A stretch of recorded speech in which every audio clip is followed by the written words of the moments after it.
everybody, this is Palace of Forest. I am Old Joan. Friends ask me why I call myself Old Joan. This is a sort of a Chinese habit or Chinese nickname.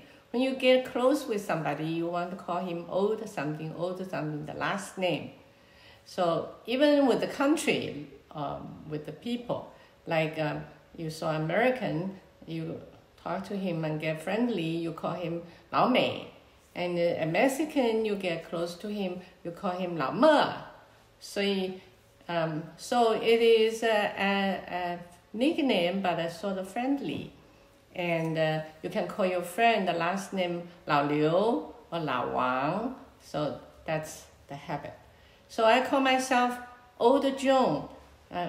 Besides, I'm old anyway, so I think it's very proper. Today we are talking about the number 1 versus number 2. This is a very sensitive subject because we all know right now we all have a sort of a number 1 versus number 2 competition very sharply right now. That's USA and China. It is not unusual in history, happened many times. The number 1 and number 2 has some kind of competition and sometimes even get into a war. In ancient times, Sparta and Athens, that was very famous. According to Professor Allison, he analyzes 16 cases and 12 of them ended with a war. The percentage is almost 75%. That's very high. So let's look into this issue a little bit deeper. To me, the scary part is that this number 1, number 2, very close of size, very close at the influence, very close with the strength. That is particularly scary. In the ancient time, there are many times happen, like the city of Troy versus Greek states, Sparta versus Athens, Alexander the Great versus Darius of Persia, Katashi versus Rome. In China, the most famous one is in Tang Dynasty, the Tang Dynasty versus Arabian Empire in 8th century. We all know the Muslims get very strong and stronger in 6th century and then go on. So they expanded into Central Asia and come to China. A lot of merchants doing business in China, in Tang Dynasty. But then they are competing on the spheres of influence, and there are many small states in Central Asia. They wanted to get them in their own group. So the competition is getting sharper and sharper. Finally, at AD 751, there burst out a big war between China and the Arabian Empire. So they claim each other, all clan have 100,000 soldiers plus many foreign legions. That means that those small tribes or countries in Central Asia join either Arabian side or join China's side. So the big war burst out in Taraz. It's a town between Kazakhstan and Kyrgyzstan. So they are fighting very viciously, actually. China's the general, the commander-in-chief called Gao Xianzhi, and according to the history says he's a very proud general and he's not treating the foreign legion too nice. And so the foreign legion at the end betrayed him and joined the Arabian side. So China was defeated in that war. And after that, China has no influence in Central Asia after that war. So we look at modern time. In 1991 or 92, Soviet Russia dissolved, and then only one empire, one big power in the world, that's USA.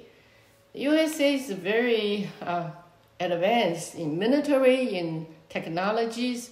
Not only that, the soft power is very strong also. That means the movies, the music, the sports, the shows, the style of living, almost everything they are leading of the world. I remember in school in Taiwan, the U.S. Embassy published brochure every month about the American style of life. Everybody seems to have a swimming pool, and a single family has many cars. We admired that very much. And then later on we learned the educational system is very open. If you have talent, you work hard, you study hard, they accept you as a foreign student. So that is wonderful, very, very attractive to lure all the world ability people in here.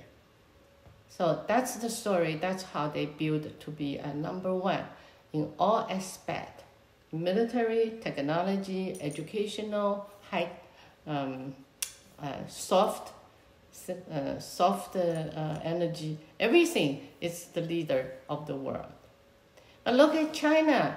It's very backwards, and so many, so poor.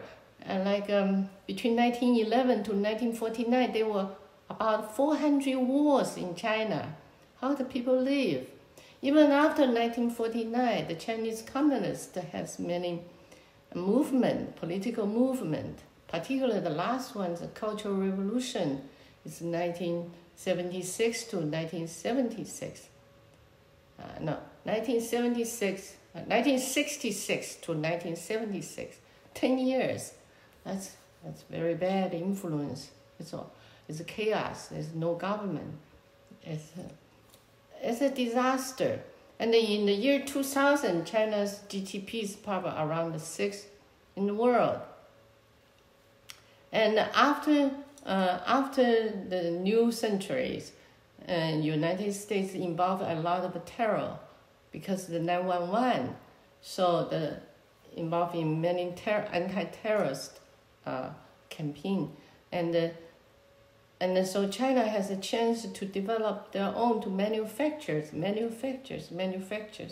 and produce everything for the world. But also China sacrificed her environment. So even by now, China has a big percentage of people get lung cancer, much more than before. That's the environment, the airs, the waters, everything. But they come up as number 2 at the year 2010, in the world, the GPS, number 2. So how did they do it? Of course, there are some people say, by cheated lion steal. That is an easy answer, but it's not really true. I think China become number 1 in such a short period of time, almost like a human miracle. The reason is, I think it's because the number 1 is because the Opium War in 1840s, China defeated, and it's humiliation for everybody for a long, long time. China always want to go back to the old glory, like a Han Dynasty or Tang Dynasty, at least to be rich as a Song Dynasty. Why I say Song Dynasty? Because I was in Istanbul to visit their museum, and the whole floor, one floor, it's all Song Dynasty Chinas. Unbelievable. The floor is as big as a football field. How come? Finally, the tourist guide told me, in that time, that's about 12th or 13th centuries, we bought from China a shipload, not a baggage, not a case. It's a shipload after shipload arrived. That's why they have so many Song Dynasty China. Amazing. And you can see if China sells so many Chinas, so many silk, and so many other merchants, they are censoring the world GDP. That time is about 60% of the world in Song Dynasty.